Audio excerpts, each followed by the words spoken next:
सिर्फ दुआ कर दीजिएगा कि चूंकि मुझे जो दावत दी गई थी 13 तारीख का, अभी 14 तारीख हो गया है, लेकिन बोलूंगा जरूर। एक तरफ अगर मेरे सरकार का किरदार बोलेगा तो दूसरी तरफ मखदूम में सिमना का भी किरदार बोलेगा। मौलाना शहबाज परवाज का कुतुबियत का दरबार बोलेगा तो आला हजरत का कलम बोलेगा, लेकिन बोलेंगे जरूर। और मैं खामोश नहीं रह सकता हूँ, चूंकि मुझे न कभी कसरत पर फिक्र कभी हुआ है, न किल्लत पर कभी अफसोस हुआ है, चूंकि वो दौर था जब 313 थे तो ललचता था जमाना, आज करोड़ों हैं तो करते हैं गुलाम।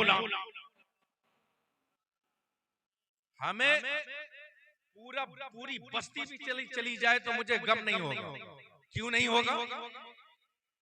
क्योंकि फरिश्ते सूफिया फरमाते हैं कि अगर अल्लाह और उसके रसूल की बात कोई न सुने तो अफसोस मत करना, दरिया किनारे बैठ जाओ। कोई सुने न सुने दरिया की मछलियां सुनती है, अगर कोई नहीं सुने तो दरख्त के नीचे बैठ जाओ। कोई सुने या न सुने पत्ते सुनते हैं और वो नबी पर तस्बीह और अल्लाह पर तस्बीह पढ़ते हैं। हम तो बेहिस इंसान वो हैं कि जब मजदूरी मिलने का वक्त आता है, आप सुबह 8 बजे 9 बजे से मजदूरी करते हैं, मजदूर लोग 5 बजे आपको मजदूरी मिलता है, लेकिन अगर 2 ही बजे भाग जाइएगा तो फिर वो जो काम करवा रहा आपको नहीं देगा आपको। यही मिलाद में भी है, चूंकि सरे शाम से जब मिलाद शुरू होता है तो नूर व अनवार की बारिश बरसने लगती है। जब फजर का वक्त होता है तो अल्लाह तबारक तआला रहमत व अनवार की बारिश बरसाता है, वो मुआवजा देता है। लेकिन अफसोस सद अफसोस यही है, मेरा कम नसीबी यही है कि जिस वक्त मुआवजा लेने की बात होती है उस वक्त हम अपने महफिल को छोड़ कर चले जाते हैं। लेकिन मैं सिर्फ आपके मिजाज को आज परखना चाह रहा हूँ, और मैं देख रहा हूँ पहले हंसाऊंगा फिर रुलाऊंगा, लेकिन रुलाते हुए मैं नहीं जाऊंगा, फिर हंसा दूंगा। हजरत जा रहे हैं आराम से, आप लोग तशरीफ रखिए। हाँ, खाना भी जरूरी है, वरना कभी रोटी कभी चावल बनाना भूल जाते हैं, कभी चूल्हे पे बर्तन ही चढ़ाना भूल जाते हैं। अरे उन्हें सौंपी गई है हमारी मेजबानी, जो दस्तर तो बिछाते हैं खिलाना भूल जाते हैं, खिलाना। एक मतलब और दरूद शरीफ पढ़ लीजिए जरा, उसके बाद आप लोग तशरीफ रखिए। और अगर मुआवजा लेना है मदीने से, जो बजरिया नजफ हो या बगदाद हो, अजमेर हो, कचौचा हो या भागलपुर की सरजमी हो, तो आप लोग अपने अपने घरों को छोड़ करके आ जाइए। 1 घंटे की जो गुफ्तगू होगी इंशाअल्लाह ताला, वो इतना ईरान क्या बमबारी क्या होगा, जो यहाँ से जो है मखदूम में सिमना की औलाद बमबारी कर देगी, लेकिन वो बम नहीं बरसाएंगे जो लोग कर रहा है, क्योंकि लाइव टेलीकास्ट हो रहा है। ऐसा नहीं हो कि वो चतुर्वेदी की तरह हमको भी लेके चला जाए। लेकिन बहरहाल अल्लाहुम्मा सल्ली अला सय्यिदना व मौलाना मुहम्मदिन बारिक व सल्लिम सलातु व सलाम अलैका रसूलुल्लाह सल्लल्लाहु तआला अलैहि वसल्लम। पहले मैं आपको टेस्ट करना चाहता हूं कि आप कितना मिजाज रखते हैं सुनने में। अगर आप सुनेंगे तो गुफ्तगू जितनी भी हुई, खातिम मियां बोले हो या शहनवाज मियां जितनी भी गुफ्तगू की है, मैं सबका निचोड़ आपके सामने रख दूंगा, सबका निचोड़ मैं रख दूंगा। बादशाह का दरबार सजा, और बादशाह के दरबार में आप जानते हैं कि नजूमी भी रहता है, हाफिज कुरान भी रहते थे, आलिम भी रहते थे, पंडित भी रहते थे, लेकिन बीच बीच में कोई मुनाफिक जो होता है, हिजड़ा, वो भी रहता है। अगर यहाँ महफिल में कोई हो तो बुरा नहीं मानेंगे।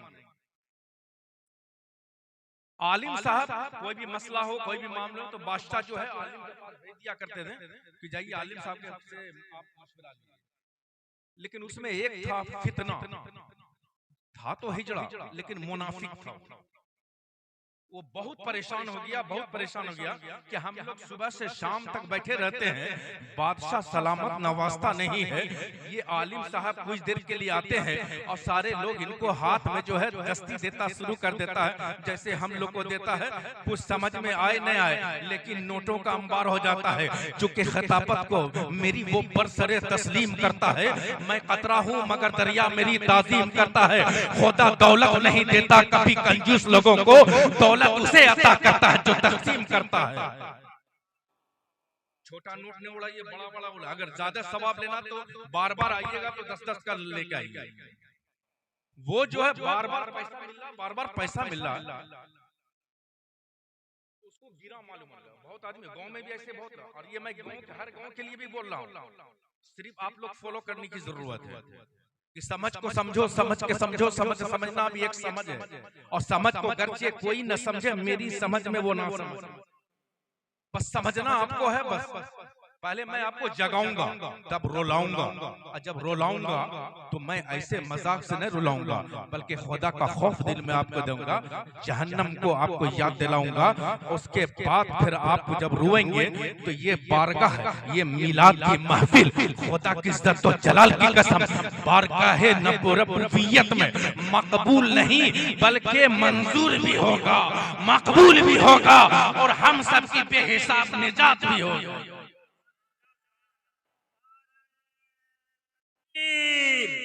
नारे रिसालत, अशरफी दूल्हा, फैजाने हुजूर सरकारे कला, फैजाने हुजूर पंजतन पाक बंसी टिकर। तो मौलाना को जब पैसा नजराना मिलता था तो बेचारा छक्का जो है बड़ा परेशान होता था। एक दिन जो वो एतराज किया बादशाह के सामने कि हुजूर उसे कहे क्यों पैसा देते हैं, वो आलिम है, मसला बताता, दिन की बात बता रहा है, हमारी राह नहीं करता। हुजूर कोई आलिम वगैरह नहीं है, सिर्फ झूठ बोल रहा, दाढ़ी रख लिया, टोपी रख लिया, कर ऐसी बात है। अब देखिए शिकायत, एक ही बात को झूठ को 100 मरतबा बोलिएगा तो सच हो जाएगा। जैसे मेरे हालात अभी 14 के बाद जो हालात है, एकदम सच सच सच सच हो जाता है। कहा ठीक है, आलिम नहीं तो मैं हुजूर कोई सवाल करूं, इससे 3 सवाल करता हूं, कुछ सवाल करूं। कहा करो। कहे मौलाना, अब बादशाह का देखिए रुख चेंज होता है, अगर तुमने तीनों सवाल का जवाब नहीं दिया तो तुमको लटका दिया जाएगा। ये भी सोचा कहां फंस गए हम आगे, अच्छा खासा खा पी रहे थे, ये बीच में जो है पनौती कहां से घुस गया, और घुसने के बाद पूरा सत्यानाश करके रख दी पूरा भारत हिंदुस्तान का।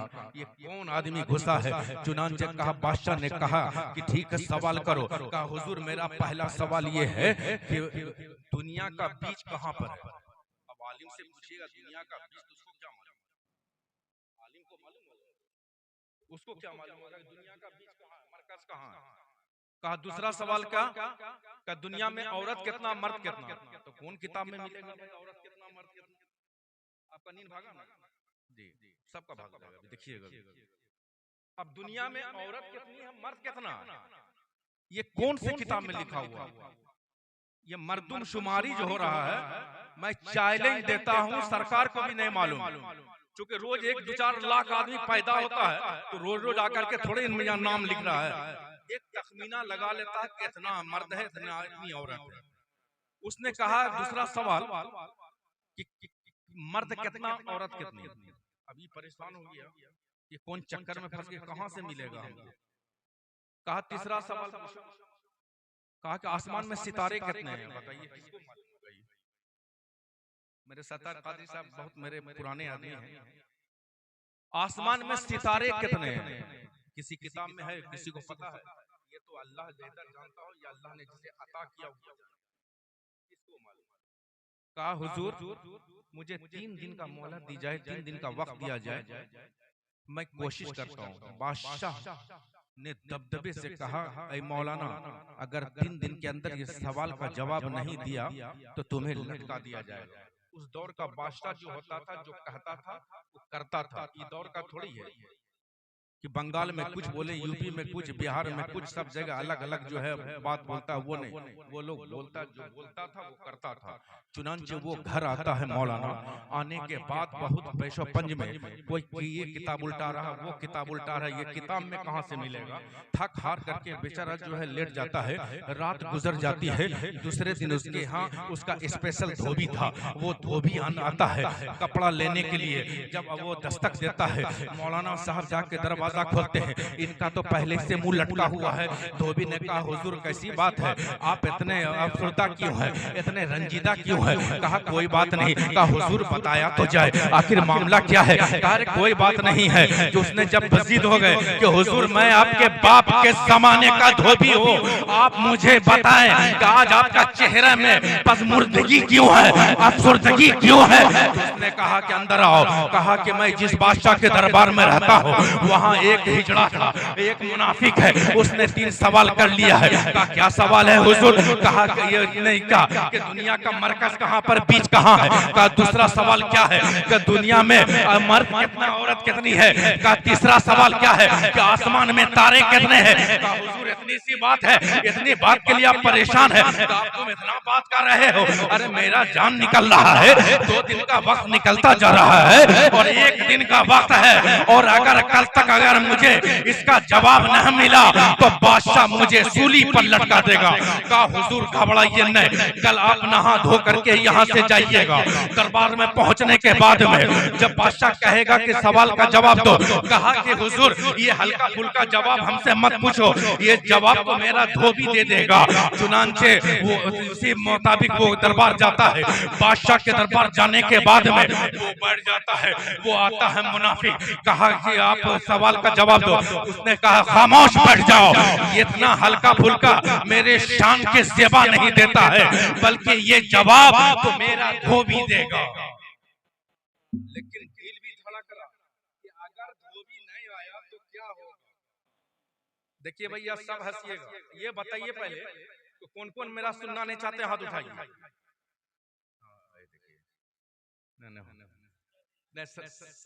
हाँ वो बैठ गया, आया, आने के बाद कहा कि सवाल का जवाब दो। ये जोर से डांटा, खामोश, ये मेरे शान के खिलाफ है ये सवाल का जवाब, ये जवाब तो मेरा धोबी दे देगा। लेकिन दिल में जो है धड़कन भी था कि न जाने किस गली में जिंदगी की शाम हो जाए।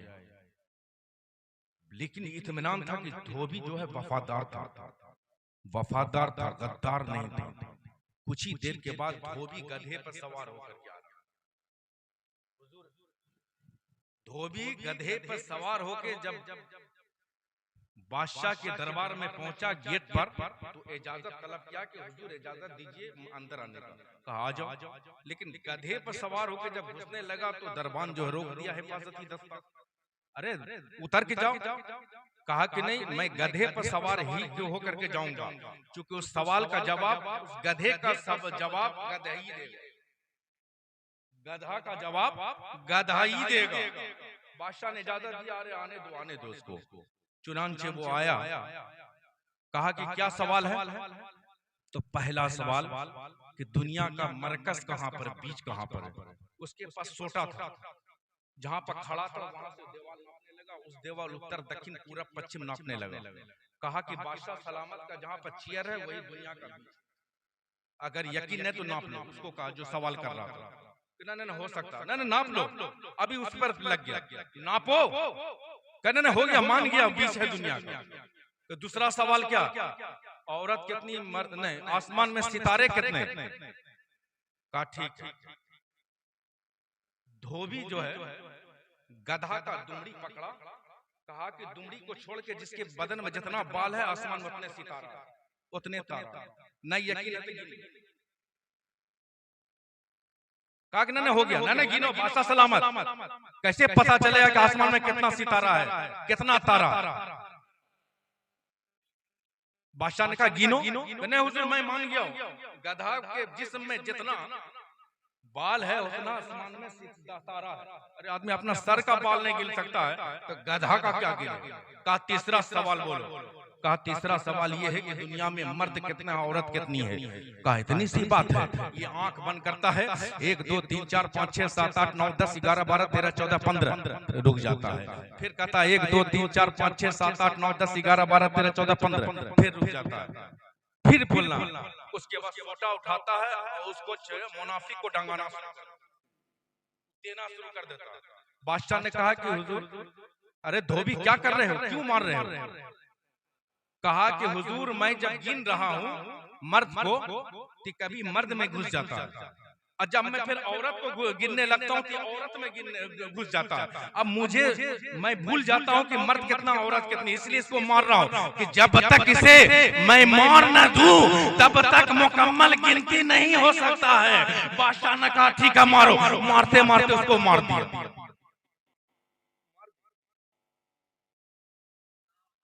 हर गांव में ऐसे लोग मिलेंगे, एक कप चाय पिएंगे, कभी आपके तरफ बोलेंगे कभी इसके तरफ बोलेंगे। मुनाफिक हर गांव हर धर्म में है, इसमें धर्म का कोई कैद नहीं। ठीक है, अभी इलेक्शन होने वाला नवंबर में, देखिए होशियार रहिएगा। 5 किलो अनाज लेगा, बड़ा बड़ा फ्लेक्सिबल बोर्ड लगा देगा, और वहां पे कोई उसके यहाँ चाय पीने जाएगा, कोई उसके यहाँ जाएगा। जितना भी कैंडिडेट सबके यहाँ चाय और खाना खाएगा। चलिए एक मतलब दुरूद शरीफ पढ़िए, अब मैं आपको ओरिजिनल तकरीर सुनाता हूँ। अल्लाहुम्मा सल्ली अला सय्यदना व मौलाना मुहम्मदिन बारिक व सलीम सलातु व सलाम अलैका या रसूलल्लाह सल्लल्लाहु अलैहि वसल्लम। ये महफिल जो है हंसना हंसाना नहीं चाहिए, लेकिन कुछ हालात ऐसे होते हैं कि ताकि लोगों का नींद खत्म हो जाए। वरना मैं इसका कायल नहीं हूँ कि जो नबी का महफिल हो वहां बेअदबी हो, अदब के खिलाफ कोई बात हो।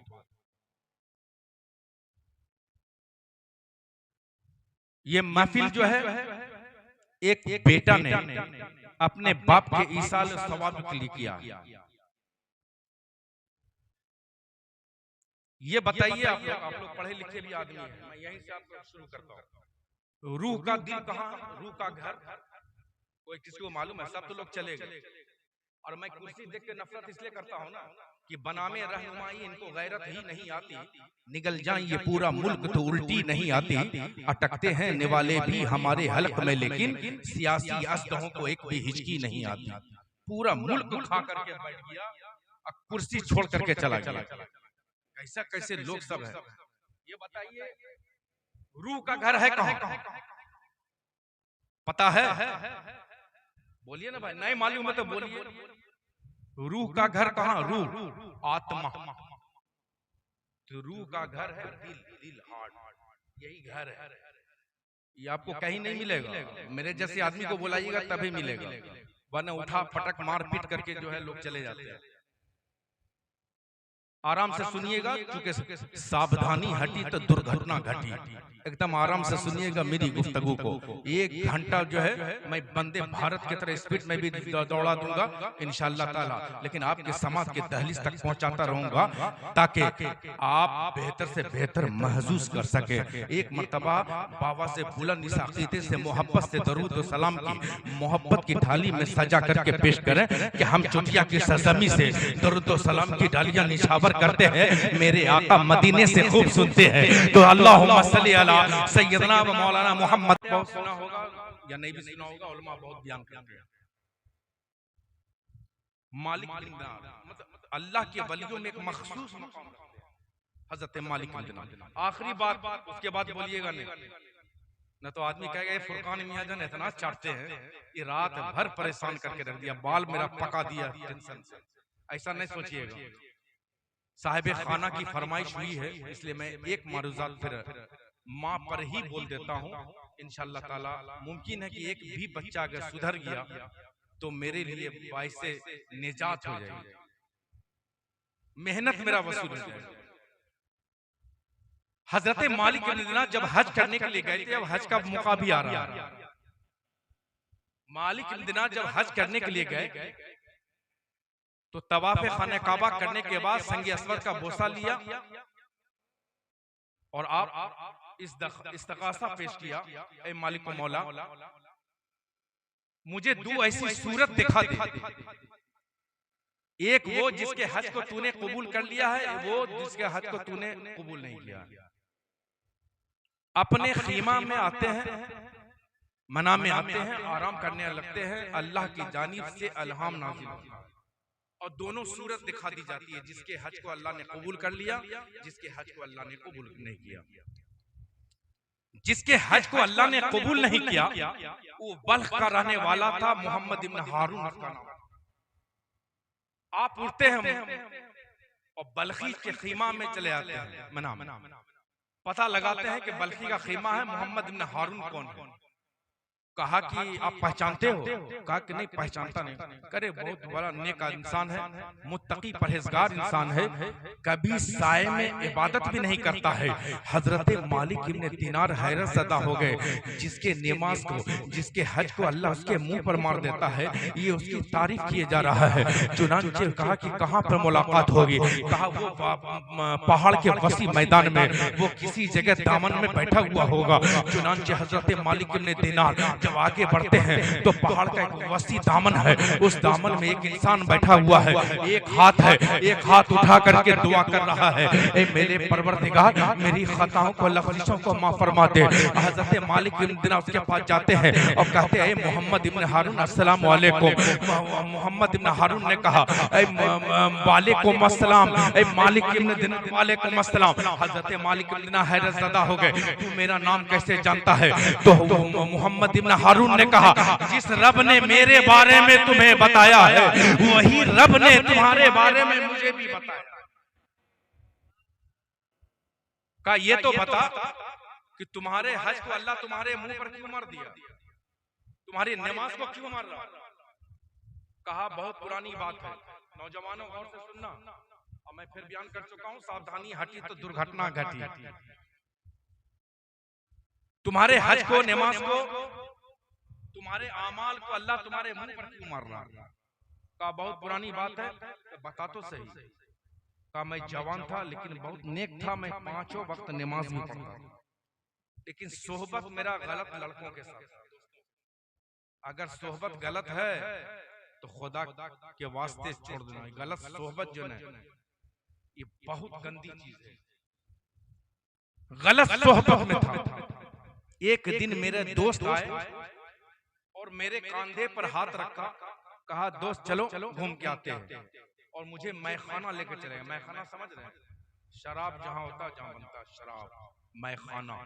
मुझे मैखाना लेके चले गए और एक जाम शराब मुझे पिला दिया। अब दोस्त उसका बात कैसे माने? सब दुनिया एक तरफ, लेकिन दोस्त का कभी बात इनकार नहीं करता। आज भी लोग, लड़के लोग होंगे, दिन भर रफू चक्कर रहेगा, माँ परेशान, बाप परेशान, भाई परेशान, दोनों गांव मोहल्ला परेशान है, लेकिन ये सब जो ऐसा हाल है, एक जाम शराब पिला दिया।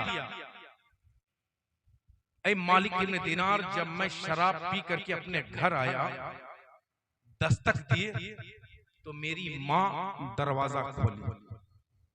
शराब की बू मेरे माँ के नाक से टकराई।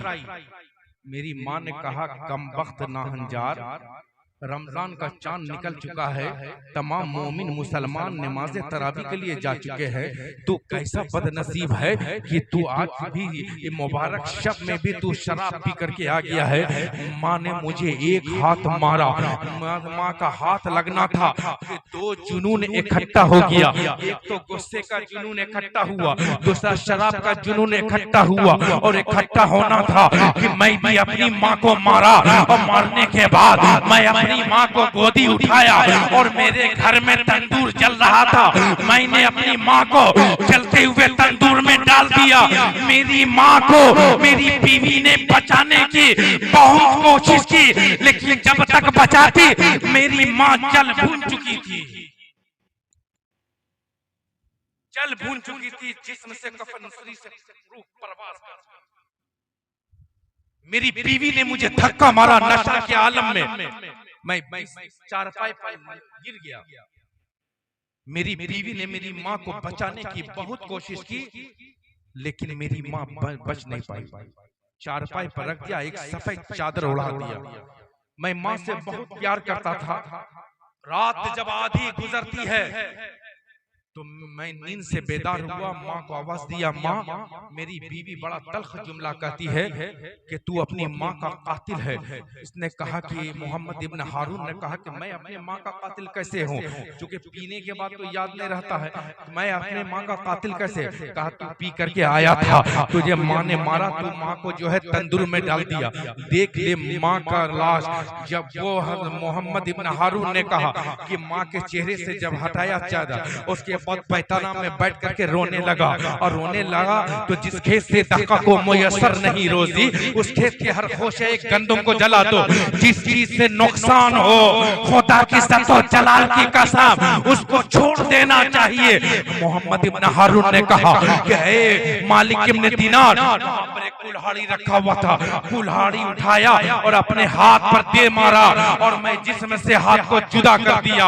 आज 40 साल मुतवातिर हो गए, मैं बल्ख से पैदल आता हूँ हज करने के लिए, और हर साल अल्लाह तबारक व तआला किसी नेक बंदे के जरिया ये इत्तला करवा देता है कि हे मोहम्मद इब्न हारून, तुम्हारे रोजे को, तुम्हारे हज को, तुम्हारे इबादत को तुम्हारे मुंह पर मार दिया गया है, मेरा कोई जराई लगा दो ताकि मेरा अल्लाह हमसे राजी हो जाए। लेकिन चूंकि माँ को उसने जिंदा जला दिया, माँ को मार दिया है, इसलिए अल्लाह उसके दुआ को अपने बारगाह में कबूल नहीं करेगा। मेरे दोस्तों अजीजों, बस माँ बाप की खिदमत कर लो दोस्त। मेरे अजीजों, माँ अगर इंतकाल कर गई है, बाप इंतकाल कर गया है, तो मोहब्बत से जो है जुमा के दिन उसके कब्र की मिट्टी को देख लेना। अल्लाह पाक आपके गुनाह को माफ भी कर सकता है, वो तो शान उसकी और रहमत की उम्मीद है। लेकिन ये है तो हुकूकुल इबाद, हुकूकुल्लाह, अल्लाह की रहमत से उम्मीद है कि वो खता को माफ कर दे, लेकिन हुकूकुल इबाद में जब तक बंदा माफ नहीं करेगा, अल्लाह माफ नहीं करेगा। उलमा फरमाते हैं, बाहर कर जितनी बात है मैं आपके समाज की दहलीज तक रख चुका हूँ, आप उस पर अमल करने की कोशिश कीजिएगा। हम मुसलमान हैं, हम अपने नबी का कलमा पढ़ते हैं, किरदार ऐसा है, ऐसा बनाए कि मेरे किरदार से खुशबू निकले, जब लोग हमें देखे तो फलां अहमद साहब नहीं बल्कि मुकम्मल इस्लाम जा रहा है, फलां साहब नहीं मुकम्मल इस्लाम जा रहा है, मेरे किरदार से खुशबू निकले, ऐसा अपने किरदार को बनाए। और अभी महफिल बर्खास्त होने के बाद सोना नहीं है, बल्कि आप मस्जिद पहुंच जाइएगा और बाजमात नमाज अदा कीजिएगा। जब बाजमात नमाज अदा करेंगे तो मेरा भी कहना कबूल होगा, हजरत का आना भी कबूल होगा, अरमान कादरी की मेहनत भी कबूल हो जाएगी, सबके कबूल अल्लाह अपनी बारगाह में शरफ अता फरमाएगा। बस इसी के साथ आइए मेरे साथ पढ़िए, अस्तगफिरुल्लाह रब्बी मिन कुल्ली ज़ंबी व तुबू अलैहि, ला इलाहा इल्लल्लाह मुहम्मदुर रसूलुल्लाह सल्लल्लाहु तआला अलैहि वसल्लम। फूल की खूब चमन फूल चुने शाद रहे, बागवां जाता है गुलशन तेरा आबाद रहे।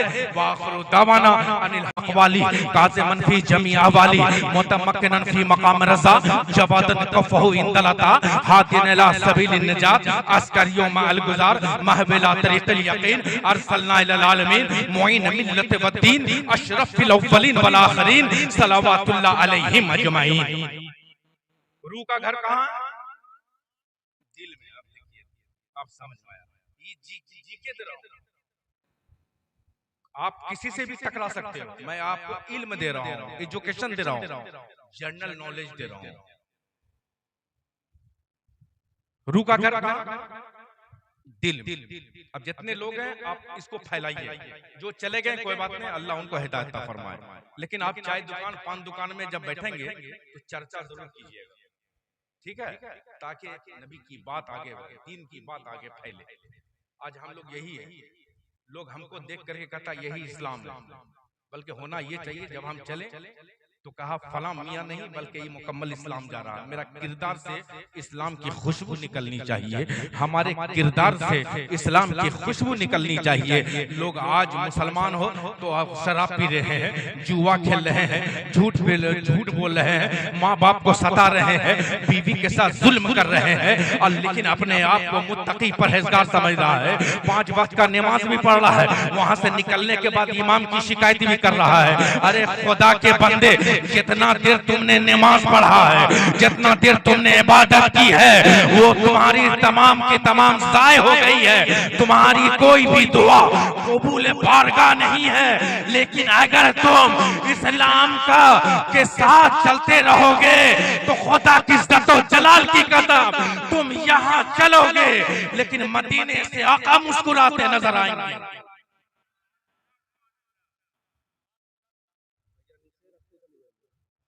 अब don't touch me please, excuse me.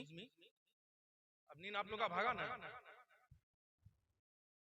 रू का घर कहाँ है? दिल में। अब यहाँ मेरे हुजूर सल्लल्लाहु अलैहि वसल्लम मैयत की महफिल है इस साल सवाब के लिए, और दूसरी तरफ मेरे नबी हयात में है। अभी सनावत में अभी बोले नबी जिंदा है, तो मैं साबित कर दे रहा हूँ बहुत आसान तरीके से, ताकि कोई टकराए तो आप हिमालय का पहाड़ बन के खड़े हो जाइए। ठीक है? मेरे आका सल्लल्लाहु अलैहि वसल्लम बिस्तरे अला लगता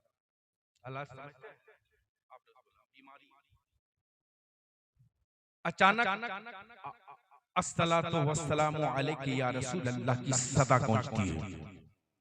अल्लाह के नबी सल्लल्लाहु अलैहि वसल्लम ने इरशाद फरमाया, ए फातिमा देखो कौन है। आका सल्लल्लाहु अलैहि वसल्लम के हुक्म हजरत फातिमा तो ज़ोहरा ने सुराख था, उसने जब झांक के देखती है तो इरशाद फरमाती है, बाबा बहुत डरवना शक्ल का इंसान, बहुत डरवना शक्ल का। आका ने फरमाया, ए फातिमा नहीं, ये मलकुल मौत आए हैं, गेट खोल दो, मलकुल मौत आए हैं। मलकुल मौत आए, आका के पास बैठ जाते हैं और निगाह से पल भी नहीं झपक रहा, आका की सूरत वो देख रहे हैं और अस्सलातु वस्सलामु अलैका या रसूल अल्लाह पढ़ रहे हैं। आका ने फरमाया, ए मलकुल मौत कैसे आना हुआ? तो कहा कि अल्लाह का हुक्म है, आपका रूह कब्ज करना है। अगर हुक्म हो, अल्लाह ने फरमाया कि मेरा हबीब अगर कह दे कि रूह कब्ज करने तो रूह कब्ज कर लेना, वरना जो हबीब का जो हुक्म होगा उसी पर अमल करते हुए वापस हो जाना।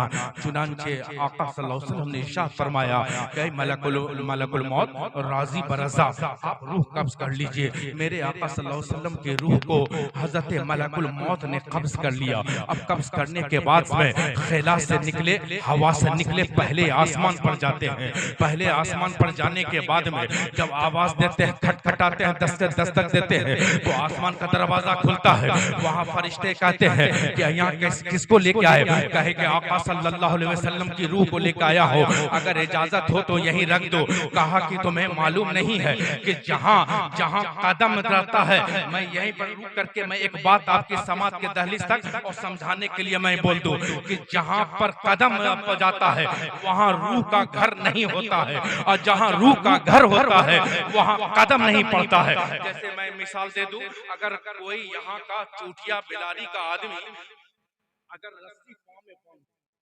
खींच करके यहाँ बोले दिल के पास, कितना देर तक जा सकता है? या चल भी नहीं पाएंगे। यहाँ दिल हार्ट, पांव यहाँ, अब रस्सी बांध के यहाँ तक ले आएंगे तो आप कितना देर तक नहीं रख पाएंगे। अब कोई अगर घामड़ हो एकदम, दिल यहीं से निकाल के पांव के पास रख दे तो हो सकता मुमकिन है? अरे बोलिए ना भाई, अरे दिल यहाँ से निकालेंगे जिंदा रहेंगे? अरे कुछ कंफ्यूज क्यों होते हैं भाई? हम कई बार आ चुके हैं, ईद बकरीद का नमाज भी यहीं पढ़ाते हैं, फिर भी कंफ्यूजन आप लोग हैं। यहाँ से दिल निकाल के पांव के मुमकिन नहीं, या कोई पांव को खींच करके दिल के पास लेके जाए, ये भी मुमकिन नहीं। तो रूह कहाँ है?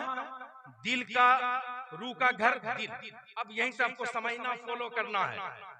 जब पहले आसमान पर तो फरिश्ते ने कहा, तुम्हें मालूम नहीं है ऐ मलकुल मौत, जहां रूह का घर होता है वहां कदम नहीं पड़ता, यहाँ आका का कदम पड़ चुका है, इसलिए यहाँ रूह नहीं रखी जा सकती। मेरे आका सल्लल्लाहु अलैहि वसल्लम के रूह अनवर को हजरत मलकुल मौत लेकर के दूसरे आसमान पर, तीसरे आसमान पर, चौथे आसमान पर, पांचवें आसमान पर, छठे सातवें आसमान पर जब वहां जाते हैं तो जाने के बाद में फिर वहां इस्तिगासा पेश करते हैं कि आका के रूह को रखना है। तो वहां से भी आवाज आती है, सिदरतुल मुंतहा से आवाज आती है कि जहां हुजूर का कदम पड़ गया है वहां रूह का घर नहीं हो सकता है। अब ये परेशान है, वो सिदरतुल मुंतहा है कि सोए हैं, वो बज़ाहिर दिल उनका जागता है, तलबे सुन के कुश्ती पेशानी मल रहा है। जिब्राइल ने आखिर सिदरा से साथ छोड़ा, बोले कि या मोहम्मद ये मेरी मुंतहा है। रफ-रफ में बैठ करके आगे बढ़े मोहम्मद, अर्शे बरी को देखा कदमों को चूमता है। बारफ्ता पर समात आवाज उदनो मिन्नी, मेहमान मुस्तफा है, मेजबान खुदा है। जिब्रील भी आखिर सिदरा से साथ छोड़े, बोले कि या मोहम्मद ये मेरी मुंतहा है। अगर यक्सरे मोए बरतर परम फरोगे तजल्ला बसोसत परम, अगर मैं सर के एक बाल के बराबर भी आगे मैं बढ़ जाऊं तो खुदा की तजल्ली मेरे परों को जला देगी। ऐ जिब्राइल, ऐ मलकुल मौत, तुम्हें मालूम नहीं कि जहां जहां पर कदम पड़ता है वहां रूह का घर नहीं होता है। अब हजरत मलकुल मौत सजदे में चले जाते हैं, कहते हैं मेरे परवरदिगार आखिर मैं ये रूह को कहां रखूं, आपके करीब ला करके रखूं। तो अल्लाह की जानिब से आवाज आई, क़ाब कौसैन औ अदना, मेरे हबीब का कदम यहाँ भी आ चुका है, मेरे हबीब का कदम यहाँ भी आ चुका है, लिहाजा तुम यहाँ पर नहीं रख सकते हो। अब मेरे आका सल्लल्लाहु अलैहि वसल्लम को रूह को जब लेके मलकुल मौत वहां से चले तो देखते क्या है कि अर्शे आज़म पर भी कदम है, कदम का निशान है। तो एक आसमान पर सिदरतुल मुंतहा पर, समुंदर में कदम का निशान है, दरिया में कदम का निशान है, खला में कदम का निशान है, मस्जिद में कदम का निशान है, मदरसे में कदम का निशान है। अगर गौर से देखा तो मोमिन के दिल पर कदम का निशान है। अब ये शख्स पंज में पड़ गए मलकुल मौत कि आखिर कहां रूह रखो। ए मेरे परवरदिगार, आका के रूह को आखिर मैं रखूं कहां? तो अल्लाह ने सजा दिया, जिस दिल से निकाले हो वहीं रख दो जाके, जिस दिल से निकाले हो उसी दिल में जाके रख दो। तो रखने के बाद क्या हुआ? मेरे हुजूर जिंदा हो गए। मरे कब है यार, जरा हमको बताओ। रूह निकलेगा तब तो मरेगा, लेकिन उसी दिल में आके रख दिया गया तो मरे कहाँ, रूह आ गई। जब रूह आ गई तो जिंदा हो गए। तू जिंदा है वल्लाह, तू जिंदा है वल्लाह, मेरी चश्मे आलम से छुप जाने वाले। ये आला हज़रत कलम तोड़ दिया था इस पर, लेकिन याद रख लीजिए यहाँ माँ बहन बेटी भी है। और आज हम अल्लाह के रसूल सल्लल्लाहु अलैहि वसल्लम या अल्लाह के किसी भी कौल पर लब्बैक नहीं करते। कुछ ही देर के बाद मुअज्जिन अज़ान देगा, सारे लोग सो जाएंगे, क्या फायदा होगा। रमजान अभी गुजरा है, रोजा नहीं। अच्छा, रमजान में ही गैस होने लगता है, 2-4 किलो एक टाइम में खाने वाला आदमी परेशान हो जाता है। जबकि डॉक्टर माइकल हार्ट, नोबेल पुरस्कार, अमेरिका का साइंटिस्ट, 2013 में उसे नोबेल पुरस्कार मिला था इसी रोजा पर रिसर्च करने के बाद। आखिर मोहम्मद सल्लल्लाहु अलैहि वसल्लम ने अपने उम्मत पर ताकीद क्यों किया रोजा रखना? जब उसने 100 आदमी का एनालिसिस किया, तस्जिया किया, तजुर्बा किया, तशखीस किया 100 आदमी पर, तो इस नतीजे पर पहुंचा कि जिसने रोजा रखा उसको कैंसर का बीमारी नहीं होता, कैंसर नहीं होता है। और हम जो है बीमारी को छोड़ करके जो है ना तिरंगा मधु में पड़े हुए हैं। लेकिन अफ्तारी करेंगे उससे रोजेदार से ज्यादा करता है, एकदम लेके बैठ जाएगा। बहरहाल अल्लाह के नबी के कौल फेर पर अमल करो, वरना खिलाफे पैगंबर कसेरा गुजीद की हरगिज़ मंजिल नफ़ाहत रसी।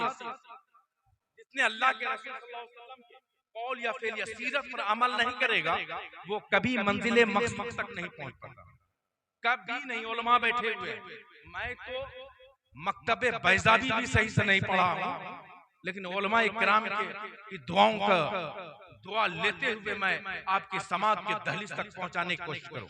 अब देखिए यहाँ औरत लोग बैठी हुई। अच्छा, घर जाइएगा तो माँ बहन को बेटी को सलाम कीजिए, सलाम कीजिएगा। इतनी बड़ी साइंटिस्ट है ये औरत लोग, इतनी बड़ी साइंटिस्ट है कि अमेरिका को फेल कर। अच्छा ये बताइए 10 आदमी के खाने में कितना चावल लगेगा? अभी मैं तकरीर नहीं, मैं अभी सिर्फ सुन रहा हूँ। और अहमद भाई अगर जब तक इजाजत देते रहे मैं देता रहूंगा, ठीक है? जब ये ऐसे कर देंगे मैं समझ लूंगा मैं बोल्ड हो गया। 10 आदमी के खाने में परिवार में मर्द को नहीं मालूम, औरत बता देगी कि कितना चावल लगेगा। अरे बोलिए 2 किलो चावल लगेगा।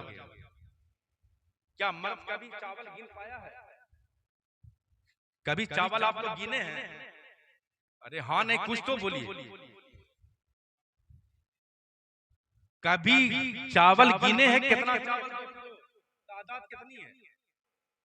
लेकिन कुर्बान जाओ औरतों, मेरी माँ भी है, बेटी भी है, बहन भी है, कितनी बड़ी साइंटिस्ट। हांडी चढ़ाया, पानी उबल गया, 2 किलो चावल उसमें डाल दिया।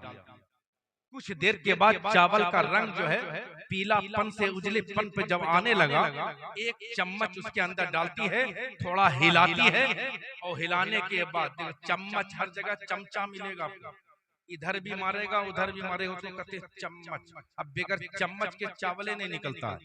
चम्मच डाला, हिलाया, 2-3 चावल, 1 चम्मच चावल निकाला। ये औरत मेरी माँ बहन 2-3 चावल को पकड़ा, दबाया, पिस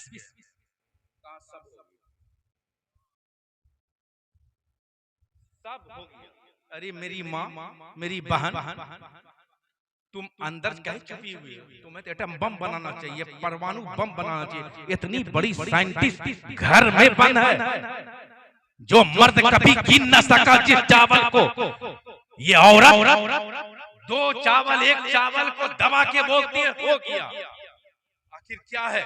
कहे मेरी माँ ये तो बता, आखिर कैसे तुम समझ गई कि ये 2 चावल को दबाने के बाद, पिसने के बाद तुम समझ गई कि सब चावल हो गया? कहा क्या है हजरत, सुन लीजिए फुरकान मियां, यही चावल की खूबी है, यही चावल की सिफत है। अगर 1 चावल हो गया तो समझो सब चावल हो गया। और यही तो नबी कहते हैं कि मुझसे मोहब्बत करो, अगर मेरी मोहब्बत तुम अगर परवान चढ़ जाएगा, तो अगर मुझसे मोहब्बत करोगे, अगर तो अपने माँ बाप, भाई बहन, धन दौलत, जान से ज्यादा मुझको अजीज कर लोगे, तो तुम्हारा नमाज भी कबूल हो जाएगी, तुम्हारा रोजा भी कबूल हो जाएगा, तुम्हारा हज भी कबूल हो जाएगा। गोया कहना यह है कि अगर नबी से मोहब्बत कर लिया तो नबी के सीरत को अपनाते नजर आओगे, नबी के कौल को अपनाते नजर आओगे। जब कौले नबी को तुम अपनाओगे तो फिर नबी का जो बात है उस पर अमल करोगे, तो जब अमल करोगे तो नमाज भी कबूलियत की मंजिल पहुंच जाएगी, रोजा भी कबूल होता नजर आएगा, उसके बाद हज भी कबूल होता नजर आएगा। लेकिन अगर मुनाफिकाना रविश रखोगे, नबी के सामने कुछ और बोलोगे, उसके औलाद के सामने कुछ और बोलोगे, तो याद रख लीजिए अपनी हदों से लोग जो आगे निकल गए, बर्बादियों के अंत है उनको निकल गए। नारे तकबीर, नारे रिसालत। मेरी माँ बहन खुश हो जाएगी तो हमको बार बार बुलावेगी, उन्हीं को बुलाओ भाई। आप अंदाजा लगाइए, बहुत सारे मर्द जो है औरत के साथ जुल्म करते हैं, जबकि अल्लाह के नबी ने सख्ती से मना किया। अगर शरीयत की बात कुछ हो, आपके गायबाना में आपके बिस्तर की हिफाजत नहीं कर रही हो, तो उसमें भी हुक्म है, उलमा बैठे हुए हैं कि आप उसके मैके वाले को बुला लीजिए उसको समझाने के लिए। अगर नहीं तो पतला कोड़ा रखिए, उसको 1 कोड़ा मारिए, अगर नहीं सुधरती है तो 1 तहर में 1 तलाक दीजिए। आज हालत क्या है हमारे और आपके हाल? नमक कम, चावल कम, इधर ने गई उधर ने गई, तलाक। याद रख लीजिए मुसलमानों, हम उस मर्द को, अक्सर मर्द को हम बिला उज्र शरई बीवी को जो छोड़ देता है, हम उसको बर्बाद होते हुए देखें, छोटे सी उम्र में बर्बाद होते हुए देखें, पागल होते हुए देखें। उसका मेंटल, उसका ये यूं कहा जाए कि ब्रेन का जो चदरा होता है ना 45 mm का हो जाता है, मोटा हो जाता है। इसलिए मेरे दोस्तों, मेरे अजीजों, मेरी माँ बहन, शरीयत पर चलने की कोशिश करो, वरना याद रख लेना कि यहाँ तो चंद दिन की जिंदगी है, कब तक अल्लाह रखा अल्लाह बेहतर जानता हो। लेकिन जब ये हसरतें बाकी रहेगी, जब यहाँ से जब जाओगे, जब क़यामत की हौलनाकिया होगी, जब नफ्सा नफ्सी का आलम होगा, सारे लोग जब महशर में पहुंच जाएंगे, खुदा की अदालत होगी, खुदा कहरो गजब के साथ अपनी अदालत में बैठा होगा। 1,24,000 कमोबेश अंबियाए किराम का नूरानी कुर्सी बिछी होगी। अल्लाह फरमाएगा कि तमाम लोगों बंदों का मीज़ान अमल में उसकी नेकियों को तौलो। एक एक करके फरिश्ते आ रहे हैं, नेकियों का नेकी तौल रहे हैं, आ रहे हैं, नेकी तौल रहे हैं। एक इंसान को पकड़ के फरिश्ते लाते हैं और लाने के बाद में अल्लाह के हुजूर हाजिर करते हैं। ऐ मेरे परवरदिगार, इसका 99 नेकी है का हुक्म है। अब बंदा भी खुश, फरिश्ते भी खुश, 99 नेकी है। अब इसको जन्नत में जाने से कोई रोक नहीं सकता, इसको स्वर्ग में जाने से कोई रोक नहीं सकता है। लेकिन अल्लाह कहर गज़ब के साथ इरशाद फरमाता है, ऐ फरिश्ते उसको उठाओ और जहन्नम में डाल दो। अब फरिश्ते भी हैरत ज़दा हो गए, लेकिन हुक्म का तामील करना है, वो भी ऊपर परेशान हो गए। 99 नेकी है, उसके बाद भी इनको जिसको जहन्नम में फेंकने का हुक्म है। अब फरिश्ते उसका हाथ पकड़ते हैं और पकड़ने के बाद जब जहन्नम की तरफ लेके जा रहे हैं कि ये इंसान जो था हाथ झटकता है, ऐ फरिश्तों मुझे छोड़ दो। कहा क्या मामला है? कहा मेरे और मेरे खुदा के दरमियान का मामला है, मैं खुदा से अपने बात करता हूँ। चुनांचे वो इंसान खुदा के हुजूर हाजिर होता है और कहता है मेरे परवरदिगार, यकीनन जिंदगी में मैंने 100 नेकी पूरा न कर सका, मैं खताकार हूँ, मैं इस्याशवार हूँ, मैं गुनहगार हूँ। लेकिन मालिको मौला, मेरा काम था खता करना, तेरा काम है अता करना। तू रब है, तू गफूर है, तेरा काम है अता करना, तू अता क्यों नहीं कर देता है? हम तो गुनहगार है। अल्लाह तआला रहीम भी है, मेरा रब करीम भी है, रहमान भी है, सत्तार भी है। मेरे अल्लाह ने फरमाया फरिश्तों अब इसको हाथ पकड़ो, महशर के मैदान में लेकर के जाओ और महशर में जाने के बाद इसे हुक्म दे दो कि वो एक नेकी का इंतजाम कर दे, इसको मैं जन्नत में डाल दूंगा। चुनांचे फरिश्ते उसको उठाते हैं और उठाने के बाद में उसको महशर के मैदान में ले जाके छोड़ देते हैं। अब ये खड़ा खड़ा सोच रहा है कि जमीन में तो सबसे ज्यादा हयाते जाहिरी में सबसे ज्यादा मेरी माँ हमसे मोहब्बत करती थी। वो माँ ऐसिया माँ बाप के साये की नाकदरी न कर, धूप काटेगी बहुत। जब ये शजर गिर जाएगा वक्त नेमत वो कोई उजरत नहीं मांगी, दुनिया से कभी हस्बे जरूरत नहीं मांगी। ये माँ का जिगर है कि लहू अपना पिलाकर बच्चों से कभी दूध की कीमत नहीं मांगी। मेरे सर से मेरी सारी मुसीबत टाल देती है। मेरी माँ मेरे दामन में दुआएं डाल देती है। परेशान हो अंधेरों से तो जाओ माँ के कदमों में, वो जब चाहे मुकद्दर में उजाले डाल देती है। न जाने कौन दुआओं में याद रखता है, मैं डूबता रहता हूँ समुंदर उछाल देता है। बेटा जब तड़पता है तो माँ का दम निकलता है, बेटा जब तड़पता है तो माँ का दम निकलता है, लेकिन जब माँ तड़पती है तो फिर जमजम निकलता है। जब माँ तड़पती है तो फिर जमजम निकलता है। अब हजरत गिरामी अल्लाह क्या वो बंदा महशर में खड़ा है, सोचा सबसे ज्यादा तो प्यार माँ करती है, माँ के पास चलते हैं। एक नेकी माँ के लिए क्या है जो दिन रात कभी सोई नहीं, अपने जिस्म के लहू को पूरा जमा करके दूध की शक्ल में मेरी रानाइयां पैदा करी, बहारों को पैदा कर दिया, वो मेरी जवानी को बरकरार कर दिया। वो माँ मुझे क्यों नहीं दे सकती? माँ के पास गया, माँ यकीनन आपने मेरे इतनी खिदमत की है, परवरिश की है, लेकिन माँ मुझे आज एक नेकी की जरूरत है। माँ ने कहा बेटा वो मेरा फर्ज था, वो मेरा फर्ज था, मैंने जो किया, लेकिन आज वो मत मांग जो मेरे पास नहीं है। वहां से मायूस होकर के वो आगे बढ़ता है, बाप के पास जाता है। जिसने कभी सुकून न पाया वो बाप है, जिसने कभी सुकून न पाया वो बाप है, दिन रात खुद को जलाया वो बाप है। माँ बड़े प्यार से खिलाती है बच्चों को रोटियां, पर रोटी जो कमा के लाया वो बाप है। अब नकीब इजलास की तरह मैं शेर तो इतना मुझे याद नहीं है, लेकिन जितना दे रहा हूं आपको बस खाली कैच करना है। जिसने कभी सुकून न पाया वो बाप है, दिन रात खुद को जलाया वो बाप है। माँ बड़े प्यार से बच्चों को खिलाती है रोटियां, पर रोटी जो कमा के लाया वो बाप है। बाप के पास गया, अब्बू यकीनन आप अपने पेशानी से पसीना को चलाकर तलवे तक ले आए थे मेरी परवरिश के लिए, एक नेकी की जरूरत। कहा बेटा आज वो मत मांग जो मेरे पास नहीं। मायूस हो गया, मायूस हो गया। कहा बहन तो बहुत मांगती थी, कभी मेरे आंख में आंसू देखना गवारा नहीं। बहन के पास जाता है, बहन एक नेकी, कहा नहीं दे सकती। फूफी एक नेकी, भैया एक नेकी, खालू एक नेकी, इधर उधर पूरा 25,000 साल तक महशर में घूमता रहा, लेकिन किसी ने भी एक नेकी उसे अता नहीं किया। 25,000 साल तक। और उलमा फरमाते हैं कि दुनिया का 1,000 साल वहां के एक दिन के बराबर है, और 25,000 साल तक बताइए काय हजार मल्टीप्लाई करते रहिए, मेरे ख्याल से कैलकुलेटर फेल कर जाएगा। करेगा आपका नाम क्या है? देखिए मुंह में Gaurav Kumar, take your seat please sit down.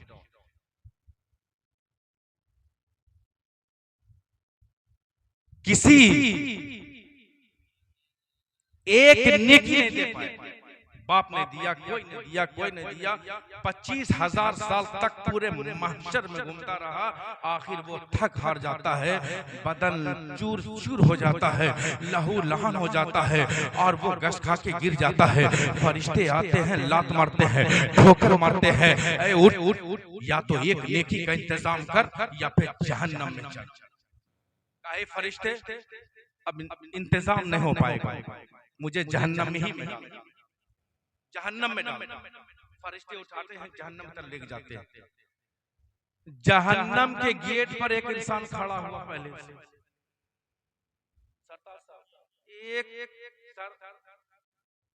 वो खड़ा हुआ है। कहा भाई तू यहाँ? कहा मैं तेरे तरह बेवकूफ थोड़ी हूँ जो 25,000 साल तक महशर में घूमता रहा, मेरे पास तो कोई नेकी नहीं है। जहन्नम के गेट पर खड़ा हूँ, गेट जैसे खुलेगा अंदर। तू 25,000 साल तक क्यों टहलता रहा? अब बताइए, कटे पर नमक डालिएगा तो कितना बुरा लगेगा। कोई तकलीफ में हो, परेशानी में हो, उसको और उठाना दीजिए, टोनबाजी कीजिए तो कितना। कई फरिश्तों लेके चलो जल्दी। जब जहन्नम के गेट तक पहुंचा तो वो इंसान खड़ा हो गया। ऐ फरिश्ते रुक जाओ, अब क्या हुआ? का एक नेकी मेरे पास है, रख करके भी मेरा मामला क्लियर नहीं है। 99 गुनाह है, एक नेकी है, मैं तो जहन्नम में जा ही रहा हूँ, मैं तो जा ही रहा हूँ। कम से कम एक नेकी से मिल जाएगा कि मेरे गांव का एक आदमी तो जन्नत में चला जाएगा। ऐसी बात है। लिया, उस बंदे के पास हो गया अब 100 नेकी सेंचुरी पूरा दी। वो अल्लाह के हुजूर हाजिर, मेरे परवरदिगार 100 नेकी का इंतजाम कर लिया है, क्या हुक्म है? कहा महशर में नेकी कौन बांट रहा मेरा बंदा? अल्लाह तो समीउल बसीर सब जानता है, ये तो आजमाइश है। आजमाइश कौन बांट रहा? कहा जहन्नम के गेट पर एक इंसान खड़ा है, वो एक नेकी दे दिया। कहा उसको भी लेकर के आओ। जब फरिश्ते उसके पास जाते हैं, उसको लेकर के आते हैं, अल्लाह ने फरमाया तुमने एक नेकी दिया है? हाँ परवरदिगार मैंने दिया। क्यों? कहा अल्लाह एक नेकी रख के मेरा रास्ता क्लियर नहीं था, मैं तो जहन्नम में जा ही रहा था। कम से कम एक नेकी अपने भाई को दे देता, मेरे गांव के आदमी को, कम से कम ये मेरे गांव का एक आदमी तो जन्नत में चला जाएगा। कैसी बात है? ए फरिश्तों, दोनों को जन्नत में डाल दो, दोनों को जन्नत में डाल दो। अब फरिश्ते हुजूर अब मेरे परवरदिगार मैं माना कि 100 पूरा कर दिया तो जन्नती, आखिर इसके पास तो कुछ नहीं। गए फरिश्ते तुम नहीं जानते जो मैं जानता हूँ, मौला तू तो बता दे आखिर मामला क्या है। कहा कि सुन ले, जब एक बंदा होकर मेरे बंदे पर रहम कर सकता है तो मैं रहमान रहीम होकर के अपने बंदे पर क्यों नहीं रहम कर सकता।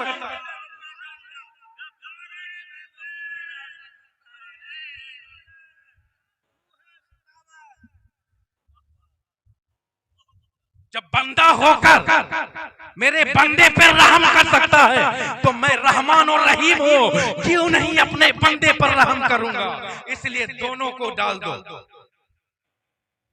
मितायु एक बुजुर्ग थे, हजरत मितायु। सुनिए भाई, अगर कोई जरूरी सख्त जरूरत है तो जा सकते हैं, और न तो ज्यादा उठपीट कीजिएगा तो गड़बड़ा जाएगा।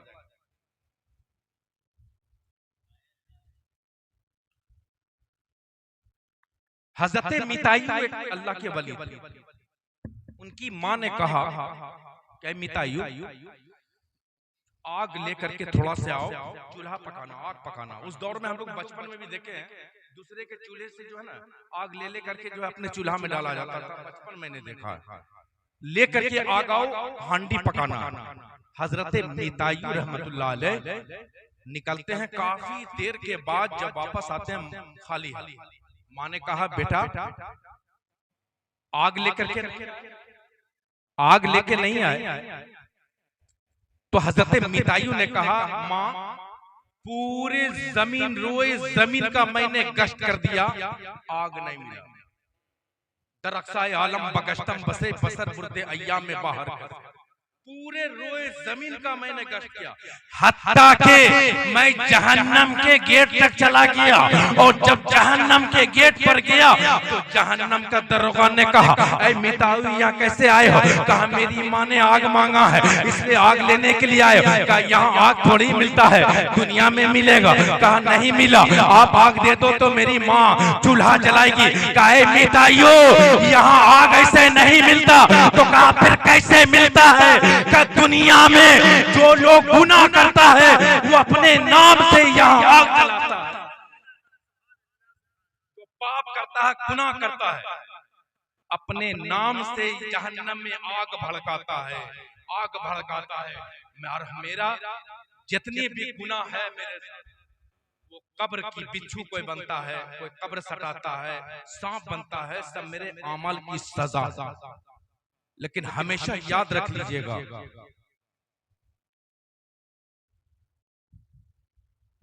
न आप उलमा की बात मानते हैं, न हुफ़ाज़ की बात, न माँ बाप की बात मानते हैं, लेकिन अपने आप को मलखान सिंह जरूर बोलते होंगे।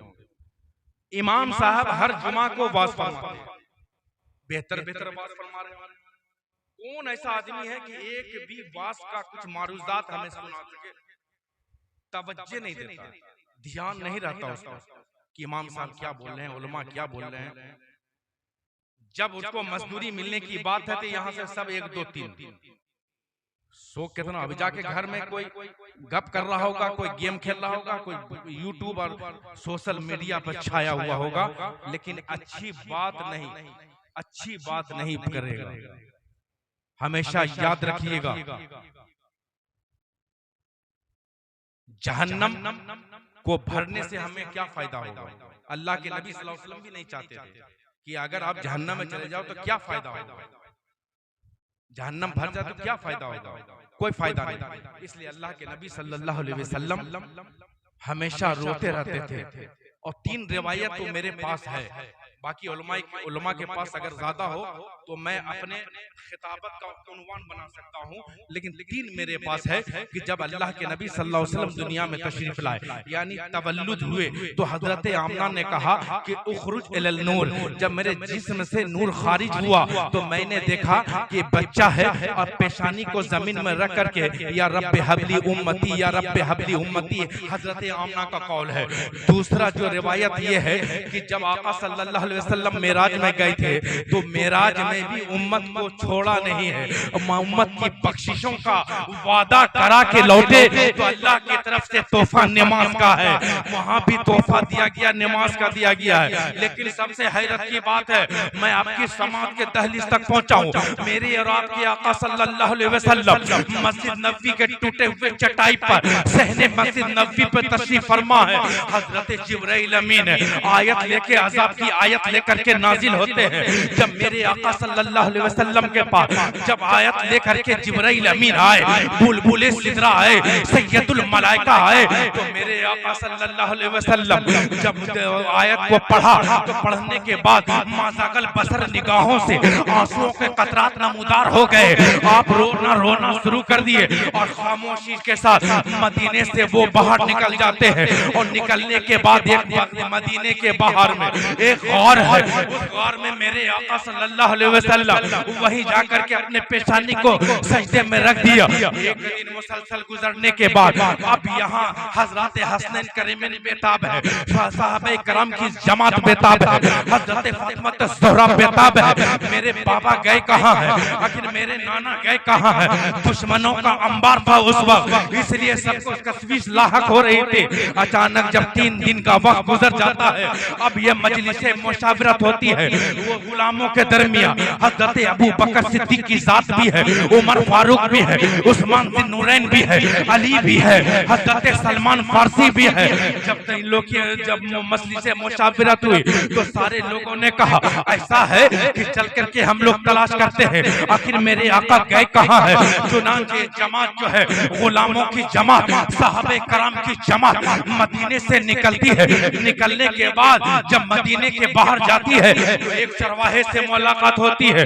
वो चरवाहा बकरियां चराता है। उसने कहा कि किसी इंसान को देखे हो, मेरे महबूब के देखे हो? तो उसने चरवाहा ने कहा वो देखता कैसा है? कहा कि वो बहुत खूबसूरत है, उसका आंख ऐसा रसीली है कि वो अगर देख ले तो तस्वीरात तक देख लेती है, अगर ऊपर देख ले तो लोहे महफूज के तहरीरों को पढ़ लेती है। वो उसका ऐसा उम्दा है, अगर वो मुस्कुरा दे तो फूल झड़ते हैं। कहा ऐसा मैंने नहीं देखा है, लेकिन हैरत मैं कर रहा हूँ। आज 3 दिन का वक्फा गुजर गया है, ये गौर सामने देख रहे हो, मैं बकरियां चराता हूँ, 3 दिन हो गए, मैं बकरियों को लेकर के आता हूँ और मेरी बकरियां घास नहीं चरती है, बल्कि वहाँ गौर से बहुत दर्द भरी आवाज से कोई रोने वाला रो रहा है। मेरी बकरियां भी उसी गार के मुंह पर जाके बैठ जाया करती है और वो भी रोने वाले की आवाज में मेरी बकरियां भी आंसुओं को गिराया करती है। लेकिन हैरत की बात यह है कि 3 दिन का वक्फा गुजर गया, मेरी बकरियां घास नहीं चल रही है, लेकिन खुदा की इज्जत और जलाल की कसम पहले से ज्यादा दूध देती है। 3 दिन से घास नहीं खा रही है, चल रही है, लेकिन पहले से ज्यादा दूध देती नजर आई है। हजरत अबू बकर अफजलुल बशर बादल अंबिया बित्तहकीक ने इरशाद फरमाया, ये आमना के लाल का ही मोजेज़ा हो, आमना के लाल का ही मोजेज़ा हो सकता है। चुनांचे हजरत अबू बकर उमर वो वहां पहुंचते हैं तो क्या देखते हैं, वो गार के अंदर जाने के बाद मेरे आका सल्लल्लाहु अलैहि वसल्लम अपने पेशानी को जमीन में रख करके या रब्बे सल्लिम उम्मती, या रब्बे हबली उम्मती की सदा लगा रहे हैं। हजरत अबू बकर ने अपना सरे मुबारक कदम नाज़े नबूवत पर रख देते हैं और इरशाद फरमाते हैं, मेरे आका आज 3 दिन हो गए आपने कुछ खाया नहीं है, हुजूर आपने 3 दिन से पानी पिया नहीं है। हसनैन परेशान हाल है, फातिमा परेशान हाल है, आपके जितने गुलाम है परेशान हाल है कि मेरे आका गए कहाँ हैं? हुजूर अपने पेशानी को तो उठा दीजिए। मेरे आका ने इरशाद फरमाया, कैसे मैं अपने पेशानी को उठा सकता हूँ जबकि जिब्राइल अमीन मेरी उम्मत की अज़ाब की आयत लेके नाजिल हो गया है, मैं कैसे उठा सकता हूँ जब तक अल्लाह की जानिब से मेरे उम्मत पर परवाने की आयत नाजिल नहीं हो जाती तब तक मैं असर नहीं उठा सकता हूँ।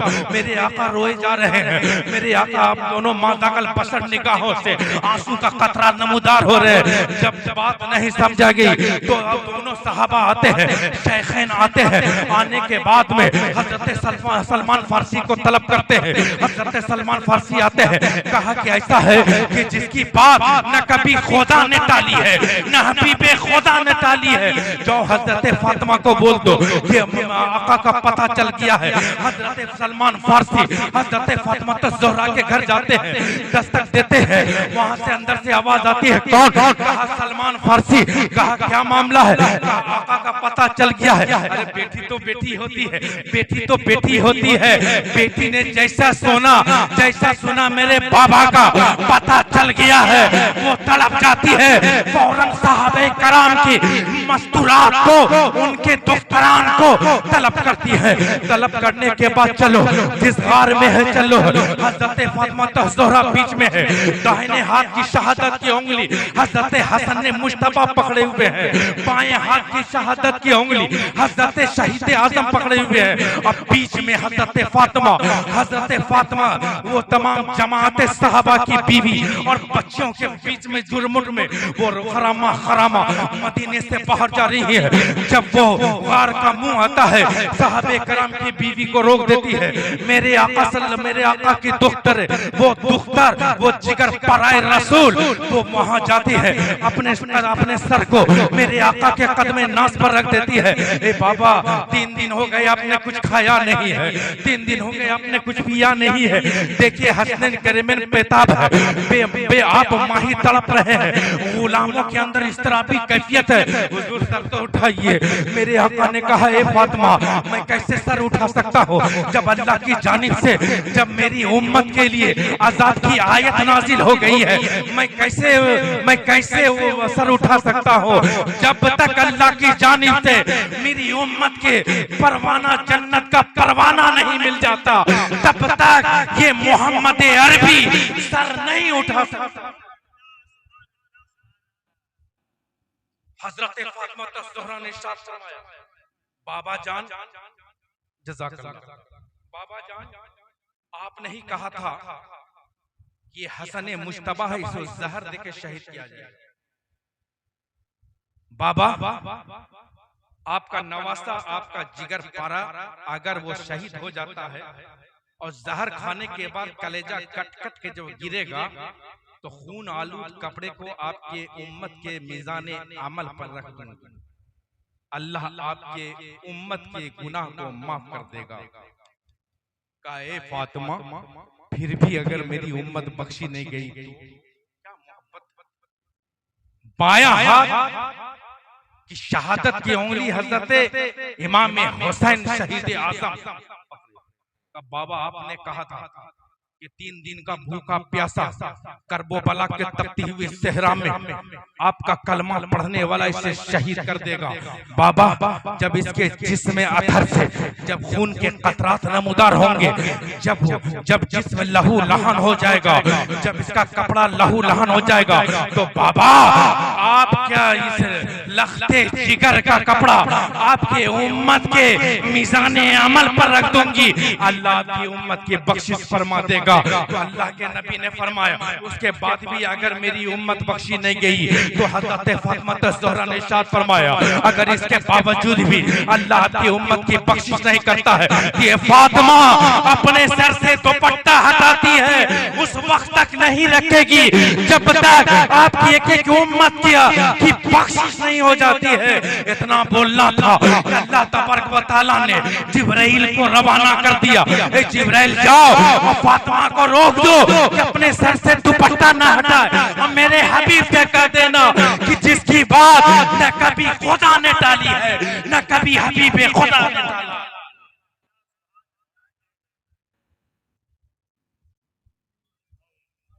जिसकी बात न कभी खुदा ने टाली है, मेरे हबीब से कह दो तुम भी मत टालो। अब मेरे अपने लखती जिगर फातिमा की बात को मान लो, मैं तुम्हारी बात को मानता हूं। तारीख शाहिद उलमा फरमाते कि अगर हजरत फातिमा ज़हरा अपने सर का दुपट्टा हटाते पूरा जमीन बंजर हो। सूरज शर्मिंदगी से अपने आंख को छुपा लेता और क़यामत तक फिर सूरज दिखाई नहीं देता। कहां हम इतना सब कुछ करने के बाद भी हम न उलमा की बात को मानते हैं, न माँ बाप की बात को मानते हैं। मिलाद देखिए, दो चीज हमेशा याद रखिएगा, दो चीज मकबूले बारगाह है और किसी की कोई गारंटी है। आप हज करने जा रहे हैं, क्या गारंटी है कि आपका हज मरदूद है कि मकबूल है? आप नमाज पढ़ रहे हैं, मकबूल है कि मरदूद है? रोजा रख रहे हैं, मरदूद है कि मकबूल है? लेकिन दो चीज मकबूल है, मकबूल है। एक तो दरूद शरीफ। दरूद शरीफ जब आप अपने होंठ से निकालते हैं तो हजरत सल्साइल अलैहिस्सलाम, इनकी ड्यूटी है क़यामत तक दुनिया में जहां जहां भी दरूद पढ़ा जाएगा, हजरत सल्साइल अलैहिस्सलाम उनके होंठ पर से ले लेते हैं और अल्लाह के नबी के पास पेश कर देते हैं। उसका फरिश्ते का नाम क्या है? सल्साइल अलैहिस्सलाम, जो दरूद मेरा पेश करते हैं। अब यकीन जानिए कि मेरा तोहफा जब अल्लाह के नबी तक पहुंचा तो अल्लाह के नबी हमें नहीं पहचान रहे हैं। किसका तोहफा? शादी ब्याह में कोई तोहफा तहफ़ दे देता तो इत्मीनान होने के बाद लड़की विदा हो गई या लड़की आ गई तो अब देखा जाता है। और खास के उस घर में सबसे ज्यादा डम्भक होती है सास, अगर ननन हो तो और डम्भक तब देखती है। लेकिन जब हम यहाँ से दरूद पढ़ते हैं तो मेरे आका सल्लल्लाहु अलैहि वसल्लम की खिदमत में पेश की जाती है। मेरे आका पहचानते भी हैं और जानते भी हैं हमें। दूसरा ये है और गारंटी के साथ है कि मिलाद महफिल जो सजाई जाती है वो बारगाह खुदाबंदी में मकबूल है, मकबूल है। इसीलिए कहा जाता है कि जब भी मिलाद हो, मिलाद किसी के बाप का नहीं, रसूल पाक का होता है। हम अपने बाप के नाम से जनाब शमीम साहब मरहूम के नाम से बहुत सारे लोग नफरत भी करते होंगे। जब अल्लाह से नफरत, रसूल से नफरत, मेरे जैसे आदमी से नफरत, आला हज़रत से नफरत, मखदूम सिमना से, मौलाना शाहबाज अशफरवाज से नफरत, तो भाई किसी से भी नफरत कर सकते हो। लेकिन याद रखिएगा, हाँ, और हमेशा याद रखिएगा कि जब भी मिजाज की महफिल में आप बैठ रहे हैं तो जितना देर तक बैठिएगा वो जन्नत की क्यारी है। उलमा फरमाते हैं कि जन्नत की क्यारी, और हम जन्नत में जाने कितना शौक रखते हैं। नमाज पढ़ रहे हैं, रोजा रख रहे हैं, हज कर रहे हैं, ज़कात दे रहे हैं, माँ बाप की खिदमत कर रहे हैं, गरीबों मिस्किनों को भी हम खिला रहे हैं, खिदमत कर रहे हैं, सफाई का एहतमाम भी करते हैं। लेकिन मिलाद की महफिल में बैठ करके हम जन्नत में नहीं बैठ सकते। नफरत लाख हो किसी और से, ये महफिल जो है किसी के बाप की थोड़े, रसूल पाक की। हो सकता है कि जो सजाया है वो मकबूले बारगाह नहीं हो, आप मकबूले बारगाह हो। क्या गारंटी, क्या गारंटी है? कौन अल्लाह की निगाह में बेहतर हो, कौन अफजल हो, कौन आला हो, ये कौन कह सकता है? इसलिए जनाब शमीम साहब मरहूम की इसाले सवाब के लिए उनके बच्चों ने, अब कितने बच्चे मुझे मालूम नहीं, बच्चे कह दिया, एक अल्लाह एक, माशाअल्लाह, एक अपने बाप के लिए सदका ये जारिया है। उलमा से पूछ लीजिएगा, नेक औलाद माँ बाप के लिए सदका जारिया है। कुआं खनवा दिया, कोई ज़राए पैदा किया तो वो सदका जारिया है। तफसीली गुफ्तगू का मौका नहीं है, इंशाअल्लाह वो सब अलग मौजू है। तो जनाब आजाद साहब ने अपने बाप के ईसालो सवाब के लिए न जाने 6 आले रसूल को बुला लिया, आले रसूल को। और जिसका बेटा यहाँ मौजूद हो तो उसका बाप कितना खुश होगा, कितना खुश होगा। वजह क्या है? ये मेरा मोबाइल, गौर से सुनिएगा, ये मेरा मोबाइल, और मैं अपने मोबाइल से बहुत प्यार करता हूँ, बहुत प्यार करता हूँ। और जनाब अहमद साहब, हाजी अहमद साहब मेरा मोबाइल लिया और उठा के पटक दिया, जबकि इनसे मैं बेपनाह मोहब्बत करता हूँ। इनका नाम अगर कोई गलत बोल दे तो खुदा की कसम मेरा खून खौलने लगता है, तो मैं कैसे बर्दाश्त कर सकता हूं। लेकिन इतनी मोहब्बत के बाद ये मोबाइल लिया और पटक दिया, तो बताइए इससे मेरी मोहब्बत रहेगी? अरे बोलिए ना, हाँ नहीं कुछ तो बोलिए। जिससे मैं मोहब्बत करता हूं उसको कोई और छेड़खानी कर दिया, पटक दिया, नुकसान कर दिया, तो फिर उससे नफरत हो जाएगा बिला इम्तियाज, बिला तमसील। कि जब 6 आले रसूल को बुला लिया तो सबका बाप भी खुश हो गया होगा कि मेरी औलाद को कितनी इज्जत इकराम के साथ, तकरीम के साथ बुलाया है। बुलाने के बाद उसको अच्छा अच्छा खाना भी खिलाया है, नारा लगा करके भी यहाँ पहुँचाया है। और नजर नियाज का तो जो मामला है वो तो आता है, होते रहता है। लेकिन बताइए, जिसके बेटा को इज्जत दीजिएगा, बाप उसका कितना खुश होगा। जब बाप खुश होगा तो उसका बाप भी खुश होगा, उसका बाप भी खुश होगा। उसका बाप खुश होते होते यहाँ पहुँच गया मदीने तक। जब मेरे आका खुश हो जाएंगे तो तुम्हारा दीन दुनिया दोनों संवरता नजर आएगा। तुम जिस मकसद से ये मिलाद मनाए हो, अरे मिलाद तो बाद में मनाएगा। पहले आका अपने तुरबते अतर से मुस्कुराते हुए नजर आएंगे।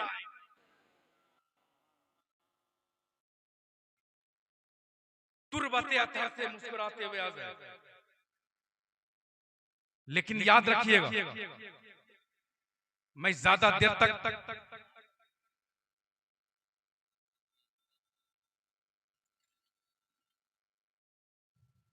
Thank you.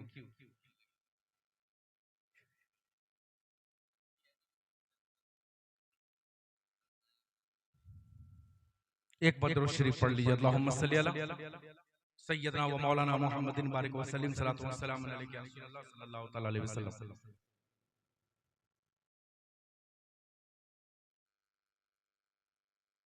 हर गांव में एक चीज आप देखेंगे, अहमद भाई ने जब वो कार में बोलिएगा एक तो लतीफा छोड़ देंगे ताकि हंसी आने लगे। हर गांव में कुछ न कुछ बेटे ऐसे भी होते हैं कि माँ को खाना नहीं देगा, बाप को खाना नहीं देगा। कुरान फरमाता है 15वें पारे की आयत है, वक़ज़ा रब्बुक अल्ला ताबुदु इल्ला इय्या व बिल वालिदैनि इहसाना। अल्लाह उस वक्त वादा लिया अपने बंदों से जिस वक्त हम आलमे अरवाह में थे। मेरा वजूद दुनिया में नहीं था, दुनिया बनी भी नहीं थी, आलमे अरवाह में, कि मेरे अलावा किसी की बंदगी मत करना और माँ बाप के साथ हुस्न सुलूक करना। मैं चीता चीता बात आपके समाज के दहलीज तक,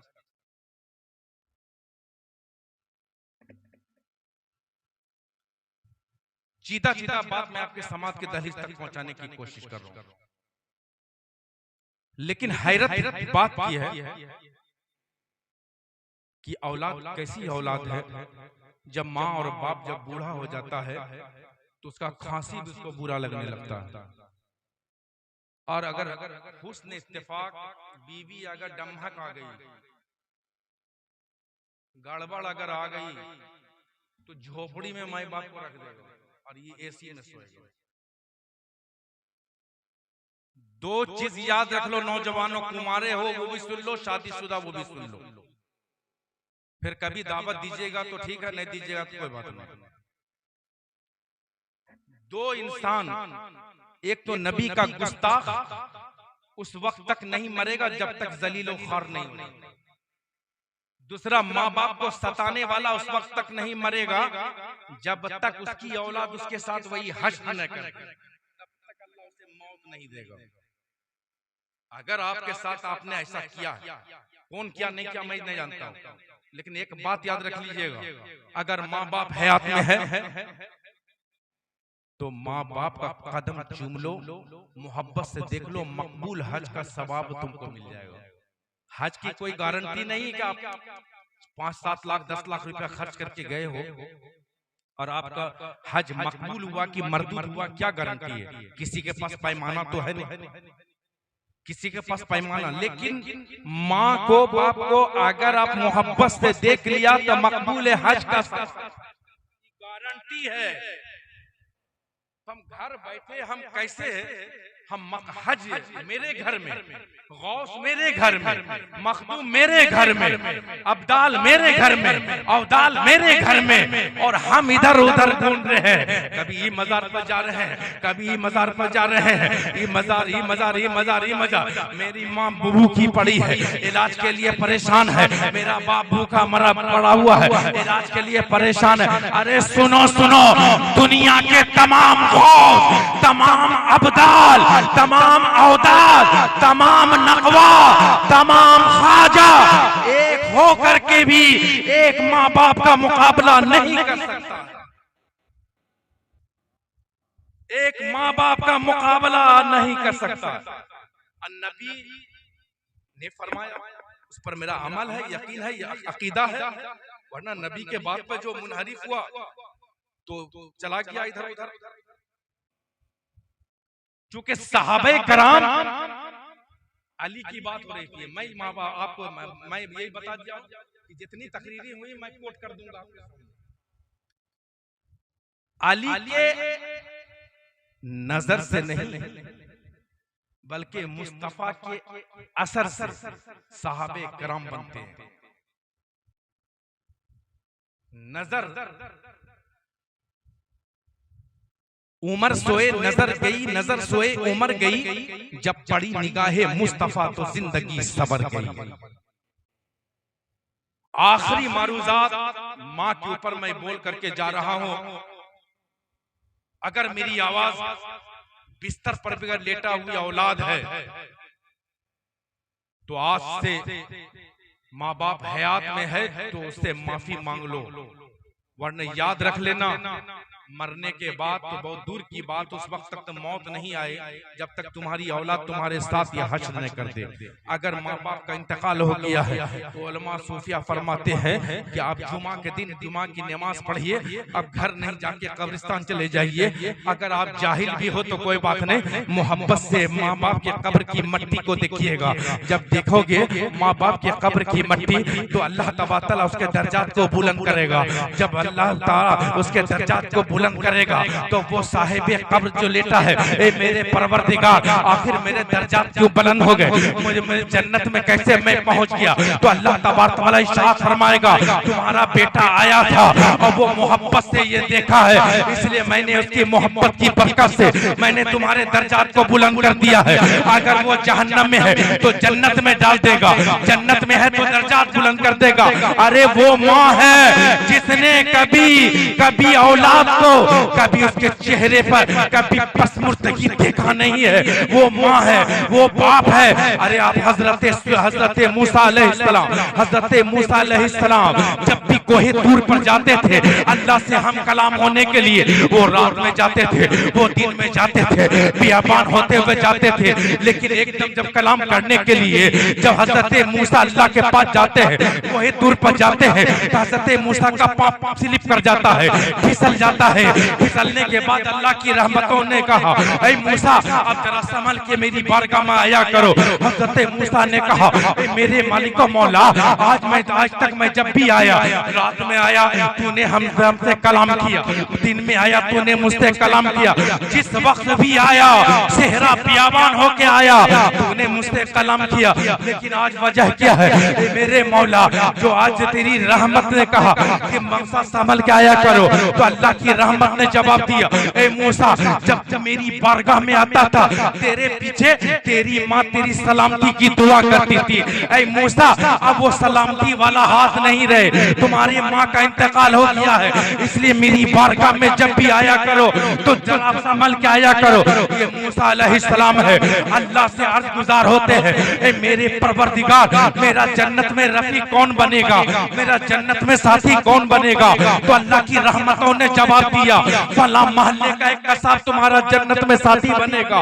अब हजरत मूसा अलैहिस्सलाम उस कसाब के पास जाते हैं और जाने के बाद क्या देखते हैं, वो कसाब गोश्त को काट रहा है, जबान से बुरा भला भी कर रहा है।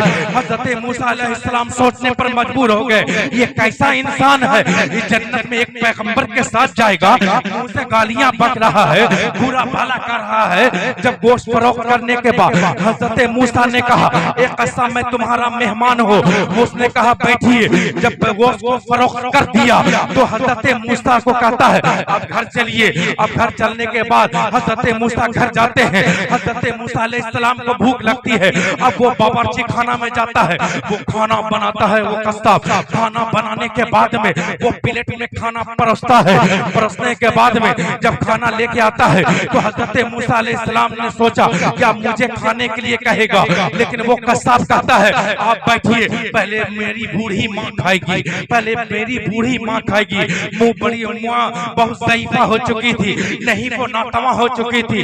हजरत मूसा अलैहिस्सलाम ने देखा कि वो कसाब फिर प्लेट में खाना लेके जाता है और वो प्लेट के खाना को मुंह में डालता है और डालने के बाद खूब चिबाता है। चिबाने के बाद में वो अपने मुंह से निकालता है खाना और वो बालता के मुंह में डाल देता है। जब माँ को सिकम सर कर देता है, पानी पिला देता है, तो हजरत मूसा ने इरशाद फरमाया वो अपनी माँ को बिस्तरे इस्तराहत पर आराम करने के लिए डाल देता है। फिर हजरत मूसा ने कहा ऐ मूसा चलिए हम लोग खाना तनावुल करते हैं। चुनांचे हजरत मूसा अलैहिस्सलाम दोनों हमरा खाना खाते हैं। हजरत मूसा अलैहिस्सलाम अर्ज़गुज़ार होते हैं कि वो मेरा बिस्तर लगा देता है, मैं बिस्तर इस्तराहत पर आराम करने लगता हूँ। रात आधी गुजरती है तो कोई दर्द भरी आवाज से रोने की आवाज मेरे कानों से टकराती है।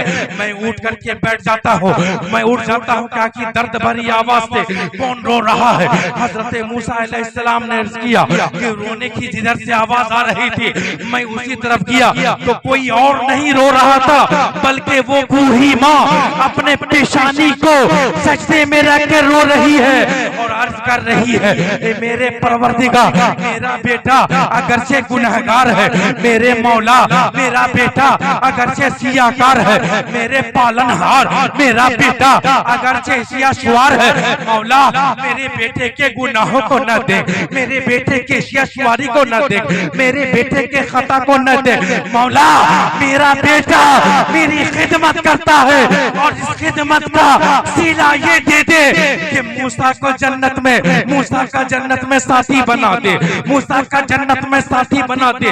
हजरत मूसा ने कहा ए बूढ़ी माँ अपने पेशानी को सर से वो सजदे से उठा ले, मैं मूसा हूँ और तुम्हारा बेटा जन्नत में मेरा रफ।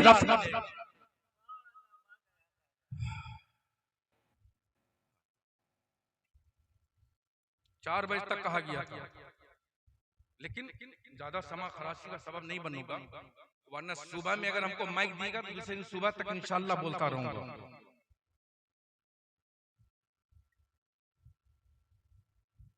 जितने लोग हैं बहुत अच्छे। माँ ने कहा ए मेरे मौला मेरे बेटे की खता को, लफ्जिशों को, गुनाह को न दे, मेरा बेटा मेरी खिदमत करता है, मेरा बेटा मेरी खिदमत करता है और इस खिदमत का सिला मौला ये दे दे कि मेरे बेटे को मूसा के जन्नत में रफीक बना। क्या माँ थी, अल्लाहु अकबर। आप माँ के साथ जितना भी जुल्म कर लो, बाप के साथ जितना भी कर लो, खाना नहीं दो जुल्म कर लो, लेकिन गांव में अगर कोई आपको मार रहा हो या किसी से झगड़ा हो गया, वो माँ अपने आंचल तक को सर पर नहीं रखती है, बेगा चप्पल के दौड़ लगा देती है कि मेरे बेटे पर कोई आंच नहीं आई। क्या माँ है खुदा की कसम। जहां तुम अपना हाथ रखना गवारा नहीं समझते हो, तुम्हें बचाने के लिए तुम्हारा बाप अपना हाथ रख देता है, अपना हाथ रख के उसका कदम पकड़ लेता है, मेरे बेटे को माफ कर दो, जबकि तुमने उसके साथ कितना गुस्ताखियां किया है। लेकिन माँ बाप अपने बेटे को, अपने औलाद को कभी मुसीबत में देखना गवारा नहीं। मेरे सर से मेरी सारी मुसीबत टाल देती है, मेरी माँ मेरे दामन में दुआएं डाल देती है, परेशान हो अंधेरों से तो जाओ माँ के कदमों में, वो जब चाहे मुकद्दर में उजाले डाल देती है। न जाने कौन दुआओं में याद रखता है, मैं डूबता रहता हूँ समुंदर उछाल देता है। बेटा जब तड़पता है तो माँ का दम निकलता है, लेकिन जब माँ तड़पती है तो फिर जमजम निकलता है। ऐसिया माँ बाप के साये की ना कदरी न कर, धूप काटेगी बहुत जब ये शजर गिर जाएगा। वक्त नेमत वो कोई उजरत नहीं मांगी, दुनिया से कभी हस्बे जरूरत नहीं मांगी। माँ का जिगर है कि लहू अपना पिलाकर बच्चों से कभी दूध की कीमत नहीं मांगी।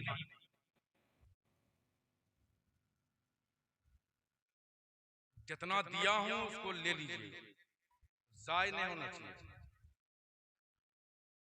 जाय नहीं होना चाहिए। और कभी हमेशा हमेशा एक ही आदमी सुनने वाला हो, अब लाखों का मजमा हो, एक ही आदमी हिदायत नहीं पाए तो क्या फायदा लाखों का मजमा। यहाँ 40 आदमी होगा जरूर, जहाँ 40 लोग होते हैं एक अल्लाह का वली होता है। तो हम ज्यादा पर हम फूल के क्या करेंगे? मजमा बहुत है, 10 लाख का मजमा है, एक ही आदमी भागना चाह रहा है।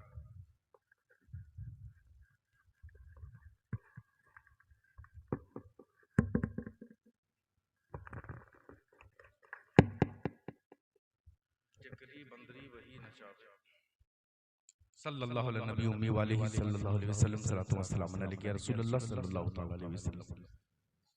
मजमा पर कभी न देखिए, बहुत मजमा, जैसे मदारी खेल दिखाता है कचरी के बाद, इतना भीड़ होता है, एक फोटो ठीक नहीं होता।